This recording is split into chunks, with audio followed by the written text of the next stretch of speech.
All right, for persons who get tested for COVID-19, the recommendations is that these persons should go home and quarantine at home until their results are back. We have used a number of measures during this outbreak to try to bring this disease out under control. We've used isolation, we've used quarantining, social distancing, proper hand hygiene, use of personal protective equipment like wearing of masks, and all these components, we need to work all them together. If one cog in this wheel or one link in this chain is weak, we will continue to have problems. And one of the challenges we're having is just what we mentioned just now. When persons get tested, they don't go home and quarantine until they get bad results. What is happening now? Persons will get tested today. You were told, John, you were at work yesterday, and we just got a call that Bob, who works on the floor with you, tested positive for COVID-19. You'll be required tomorrow to go to St. Philip Polyclinic and have a COVID-19 test. She's on. Me and Bob work on that vehicle together all yesterday. I give him the wheels, I give him back the tool, and we did this together, and he positive. I wonder what happened to me. You established that you are a primary contact of Bob, but just saying that, you talk about how close you were. When you realize that, you go for your test the following day. After having that test, your role and responsibility as a citizen of Barbados, as a family man, as a concerned person for everybody around you, is to go directly home and to quarantine in a room by yourself. If it is difficult for you to quarantine in a room by yourself, you have to start to think about those around you, because you are primary contact.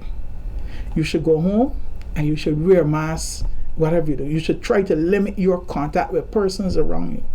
And if by any chance you realize, I can't quarantine at home, but there's 10 more people in the house, with my grandmother and my grandfather and my mother, all those retired, over 60 with diabetes and hypertension, I can't quarantine at home.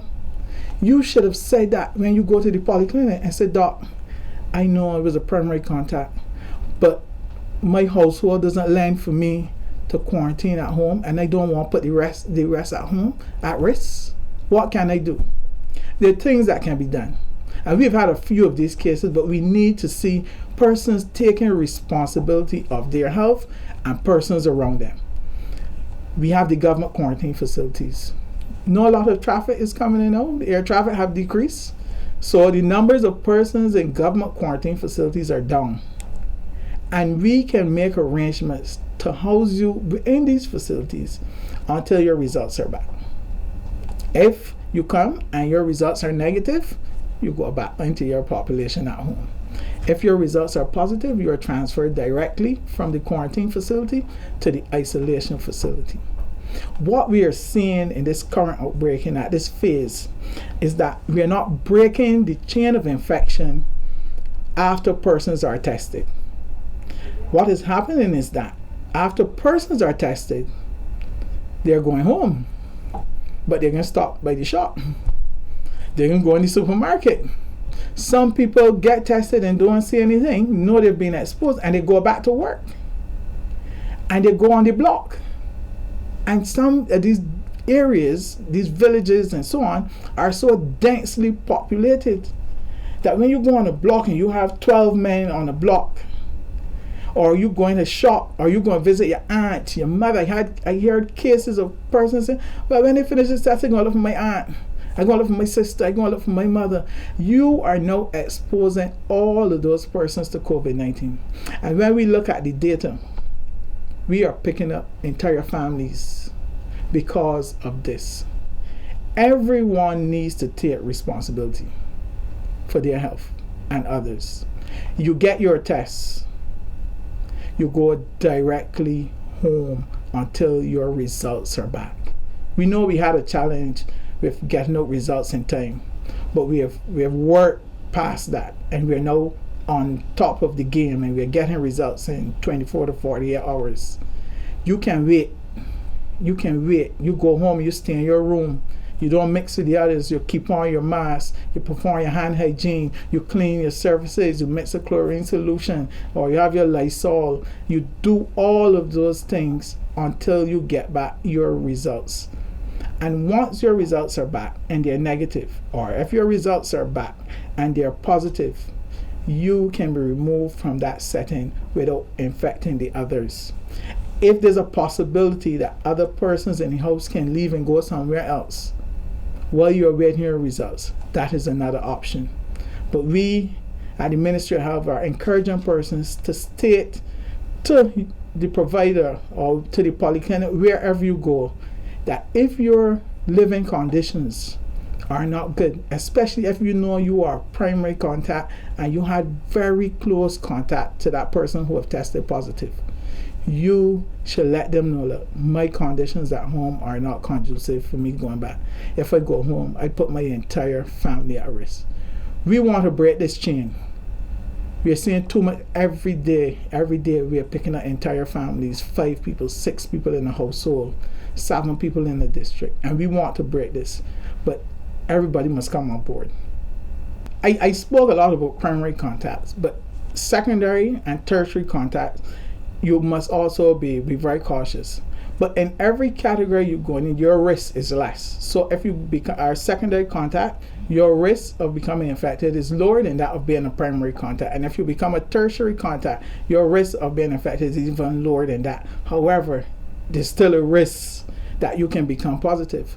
And you must still take all the necessary precautions. Once you had a test, regardless of which category you fall in, because you had that test for a reason, because you were either exposed to the positive case, or you had contact with the primary contact, or you had contact with the secondary contact, so you were somewhere along the chain of a contact. So the possibility exists. Your risk is lower when you come down, but there's still a risk of you becoming infected. So you need to take the same precautions. If each contact, regardless of which category you fall in, take these precautions, we will see a drastic reduction in the transmission of disease within households. And this is important. And this is a challenge we're having now. We spend a lot of time talking about persons coming into Barbados, and we need to quarantine them. This is time we need to quarantine ourselves within Barbados. Over 90% of the cases recorded each day are Barbadians, or persons, as the minister would say, with a Barbados passport or Barbados ID. So now the onus is on us to protect each other that live with us or around us. Too many families are going down to Harrison Point together. And over the next couple of weeks, we would like to see that broken. So if we take those things in consideration that we spoke about earlier, when you go and get your test, you go directly home. You don't stop by anyone and say, well, I didn't had a test, the thing burned my nose, and this thing. You stop there for an hour, and then you go up by John, and you stop by John, and then you pass and you see your friend by the shop, and you stop. No, get your test. You go home and you wait on your results. You make sure you give all the relevant information that if we need to contact you, we can contact you and we can find you, right? You wait on your results. Once your results are negative, then you can go back to work. You will get an email saying that your results are negative. You can go back to work. You can go back do your things. If your results are positive, they will let someone will call you from the team and let you know your results are positive. You'll be transferred to facility A or facility B. Are you having any symptoms? And that's one of the other things. If you are tested and you realize that when you went for your test you weren't having any symptoms, and you find you're having symptoms now, you need to reach out, call the hotline, call somebody that knows somebody. The same way we put a lot of negative things on social media, and you call somebody and you share, you have a friend, tell your friend, message your friend, say, not feeling well, a doctor so-and-so, you work in the ministry, or somebody, because the first thing persons might say, I can't get through the hotline. But use all your sources that you have to let someone know you're not feeling well, I'm having sore throat, I'm having palpitations, and whatever you're having. so that we can fast track that for you, because that is something we do, that even if we don't have back your results and you start to have symptoms, we will move you. We will move you over that. So those are some of the things that we need to do as individuals. As far as the business community is concerned, and we have seen that there have been there's very few businesses in Barbados that have not been affected by COVID-19. And persons and business where persons have tested positive, the same thing apply. When persons go for tests, they have to remain at home until their results are back. What businesses have to remember is that if someone was tested for COVID-19 and they go to work and their results come back positive, think about all the other persons within that business that would be exposed. Right? So the important thing is that you're tested positive, you're tested, go home and await your results. Regardless if you're working, you're going to school, regardless of what you're doing, go home, quarantine yourself. This is where local quarantining now is important. The emphasis now is off. We still have few people coming in and they're quarantined for 5 days. But for our locals now, quarantining now this is local quarantine time. You have your test, go home. Stay home until you get your results.